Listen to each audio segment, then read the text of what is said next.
when I first started making music, it was called Joey Badass, and I was really big into boom bap stuff in the beginning, and I had met that was like freshman year of high school, and I think that was like after freshman year. I met my homie who brother produced, and he was really big on K Tronada, all that stuff, Gold Link.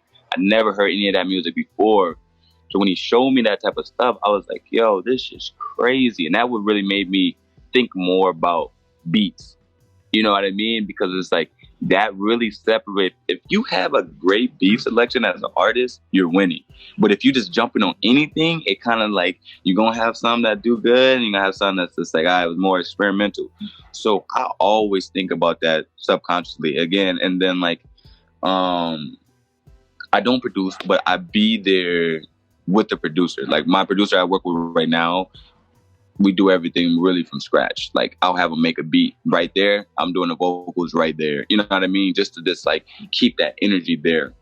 And he, Josh Grant, by the way, is the guy who's been producing like all of those songs. And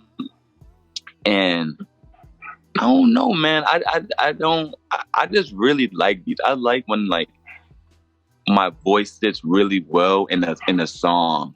Like that's just like such a satisfaction for me, where it's just like, dang, like it sounds like I should be on this song, you know? So I'll always try to pick beats in that direction that feels like Drelli, that has that bounce, that where my voice can sit perfectly in a song. Cause I know when the beat is like, it's a cool beat, but it's just not for me, you know? So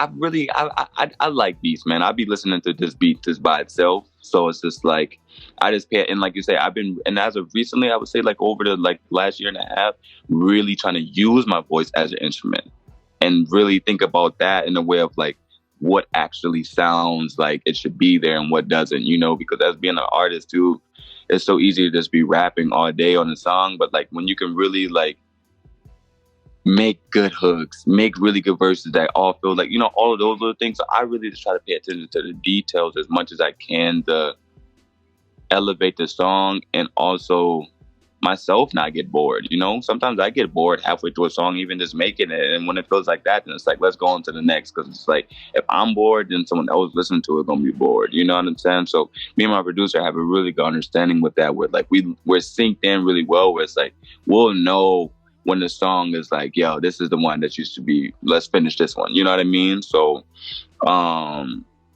we kind of got into a really good workflow within these last 2 years to just kind of keep cranking things out and just really picking the best ones that sound like it should be from the times of like right now or a couple months from now, and go from there, you know? So,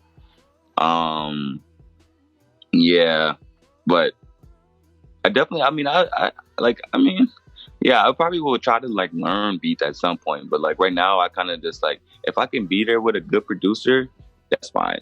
I can kind of just be like, oh, let's just do this. You know what I mean? Like, I'd rather like, I honestly like, I like when people are good at things, just let them do their job. You know what I mean? Because it's just like, I respect it. I'm not like I haven't produced before, so it's like I'm not gonna be like, oh, let me try to produce, you know? So, I just enjoy that energy. What I was saying, like we were talking about this with the collaboration thing. I would rather be there with the person in person and really feel like, all right, cool, we doing this together. You know what I mean? Rather than it be like, yo, I sent you this beat and then you get on. But like, sometimes that happens. I just get very picky when I actually make a song. It's like crazy. I didn't realize how picky I was until like I started getting in more sessions, and then I'm just like, damn, I feel like an asshole. But like, I just don't like to waste anyone's time. So it's kind of like, if I know the song isn't going to be what I want it to be, I'm just not going to do it. You know. So I just take more pride into that, of just keeping everything more in house until like people can adapt to my sound rather than me adapting to theirs. You know what I mean? So, because I always hear that. It's so crazy when I go to sessions like, yo, I love the songs you're making, but then like they'll try to make a beat that's completely different.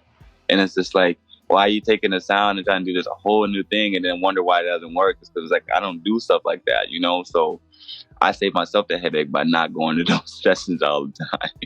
And just kind of working with the people I know that can actually execute the vision, you know?